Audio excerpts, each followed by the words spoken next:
Sit yourself down, girl, and What's going on, everyone? This is Mr. West, and last week I was lucky enough to be accepted onto the OnePlus 7 Pro Lab program as part of the OnePlus community forums. And this gives me the chance to really put the latest and greatest from OnePlus through its paces over a long-term usage period and find out what it's all about. Alongside some of my fellow YouTube creators, I was also at the OnePlus 7 Pro launch event in London to see firsthand what new features the phone brought to the table, and now I've got my own OnePlus 7 Pro to hand. Here's my first impressions after around a week of use and my experience with the phone so far.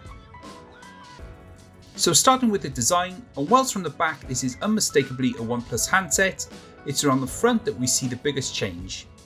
Gone is the teardrop notch of the OnePlus 6T, replaced now with a 6.67-inch edge-to-edge AMOLED display which looks truly impressive, and I'll talk about this a little bit more later in the video. The centre frame is crafted from aluminium and has been painted to add some contrast to the rear of the device. And this has the usual superb clicky and tactile buttons, nicely milled USB-C port and speaker grills, and also the signature OnePlus alert slider which feels as satisfying to use as ever. To make way for the all-screen display, the front-facing camera now lives in a motorised mechanism, rising from the top of the phone when needed with a satisfying smoothness and retracting when it's finished. Whilst this is cool to look at and does a great job with selfies and video, I have noticed this picks up a lot of dust from pockets, and therefore a clean out every day or so is a must to prevent this from getting damaged in future. But aside from this, I do think OnePlus has done a superb job with the design of the OnePlus 7 Pro, and it'll be interesting to see how durable this is over long-term use.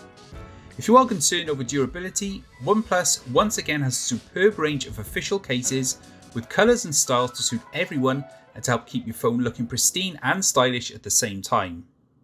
For the first time with a OnePlus device, we have a Quad HD AMOLED HDR10 Plus capable panel, and like its older siblings, it's one of the best AMOLED panels out there, with great contrast, colours and brightness, and those signature inky blacks only AMOLED can provide. But the real star of the show is the brand new 90Hz refresh rate, which really has to be seen to be appreciated. Icons have a butter smooth movement across the display, and it's only when you go back to the standard 60Hz refresh rate that you really begin to notice the difference. Whilst running the phone at Quad HD resolution at 90Hz does have some battery life trade-offs, this is hands down one of the best looking AMOLED panels I've seen in some time and really makes content stand out, whether it be web pages, your favourite games, or native HDR movies from your favourite streaming services. Onto performance, and with a new Snapdragon 855 processor, Adreno 640 GPU and 8GB of RAM powering an excellent Oxygen OS, the OnePlus 7 Pro really flies in day-to-day tasks, with fast and snappy navigation through menus and quick app loading times thanks to the new UFS 3.1 storage.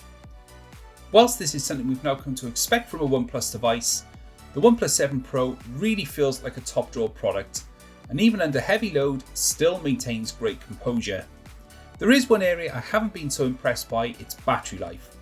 Despite the 4000 mAh cell promising all-day battery life, in my usage I've seen mixed results, and I think with some trial and error in regards to refresh rate and resolution settings and a few further software updates under its belt, I'm hoping these initial niggles can be ironed out. Thankfully, OnePlus has equipped the 7 Pro with its excellent warp charge feature, and this allows you to charge the device from 0 to around 50% in under 25 minutes. Whilst this is no longer the fastest charging tech around, it's still super fast and convenient for most, which should hopefully help alleviate any battery concerns when using the device at home or the office.